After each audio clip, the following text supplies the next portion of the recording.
Welcome back. The Buffalo Art Studio current exhibition is a break from traditional art you typically see on gallery walls, and here to talk about it is Shirley Verrico. Hi, Shirley. Thank you so much for coming in. I always love coming and talking about our exhibitions. Yes, let's talk about the current multinational illumination arts exhibit and what that means. So Multinational Illumination Art is a collective. It's actually a husband and wife, and they are from Loíza, Puerto Rico, and they were born and raised there, but they've been in Buffalo for about 10 years, and they've been making these masks, and this is a traditional art form in Puerto Rico, and it's unique to Loíza. In Puerto Rico, most of the masks that are made, and they are Vejagante masks, are made using paper mache. But in Loíza, which is a somewhat isolated part of the island, there's a much stronger African Caribbean tradition, and they use coconut shells. And all of the masks that are in the gallery right now are made using coconut shells. Some of them have small bases. I see. They have Very the horns, cool. and the horns are made from the branches.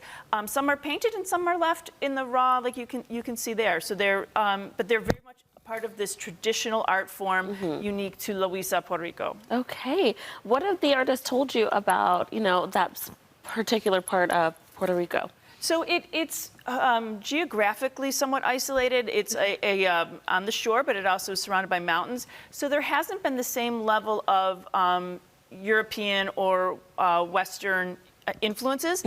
And it's also, as I said, a place with a strong African Caribbean tradition.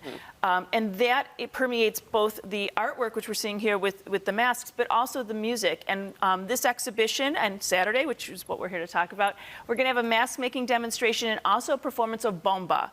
And that is a drumming and dancing tradition in, again, Loíza, that is very rooted to the African tradition.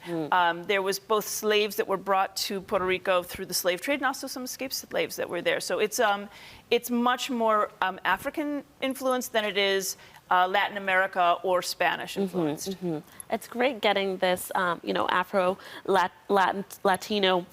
vibe. We've been talking about this a lot, in mainstream media because traditionally Afro-Latinos have not gotten as much recognition. So I think it's really cool to highlight this part of their culture. So we're going to see those dance performers. Anything else we should know about the exhibit? So the exhibit is exciting because these artists come out of a tradition that sometimes is labeled as folk art, particularly in the West, in Western cultures, again, in Eurocentric cultures. But these are contemporary artists. They're alive today. They're making this art. They live in our community. And we really wanted to contextualize the objects as contemporary art objects. And present them that way. We were able to fabricate these wonderful hardwares to present them on the wall for the pieces that don't have stands. Some of them light up, and it's really exciting to the gallery. It's really festive and lovely. And we're also contextualizing these objects along with the bomba as part of a resistance. The Vejagante was a character that was, when there was a lot of European domination, seen as sort of a criminal. It was the negative character. But currently, the culture has really, especially the Afro-influenced and the Afro-Latino artists, have reclaimed it and said, no, listen, this is a figure of power. This is a way we can express ourselves, both the bomba music and the masks. So that's what's going to be happening on Saturday. We're going to have the artists talking about their process, showing their tools. There are not very many people regionally doing this work. It's hard. I mean, the coconut shells are hard. I was going to say, they're very hard to manipulate. It's a really tough medium. And they do speak mostly Spanish, so we are going to have interpreters there so people can ask questions and they can engage. And then we're going to have this really dynamic performance by our partner in this program called Al Bate. And Beatriz Flores, who is their executive director, she has been a partner through this whole project. She brought the artists to us. She helped me write the catalog. She helped me write the grant applications.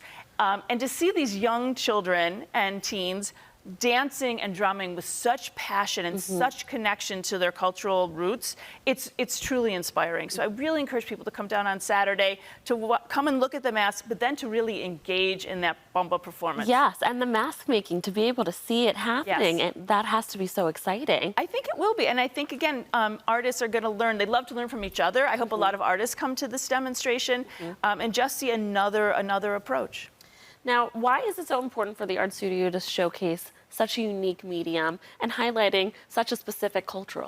Well, I think it was really important to us because at Buffalo Art Studios, part of our core mission involves amplifying marginalized voices. So we view these artists, Multinational Illumination Art, Benjamin and his wife Deborah, as contemporary artists. And this art form, which is not well known, it's not big canvases. We wanted to present it, again, as I said, as truly accessible but truly contemporary art. It speaks to contemporary issues. You know, certainly in Puerto Rico and in Loíza, you know, trying to exert independence and an acceptance of an Afro-Caribbean culture, not only assimilating into a Western European culture. These are really important things, and lots of artists are talking about them. And I think to see it being expressed with a traditional art is really exciting too. Yes, Shirley, thank you so much for coming in. This is very exciting. And viewers, the mask making demonstration and special performance is happening on Saturday. Be sure to stop by the Buffalo Art Studio in the Tryon Main building to experience it for yourself. And thanks again for coming in. Thanks for having us. Always free and open to the public. Always free.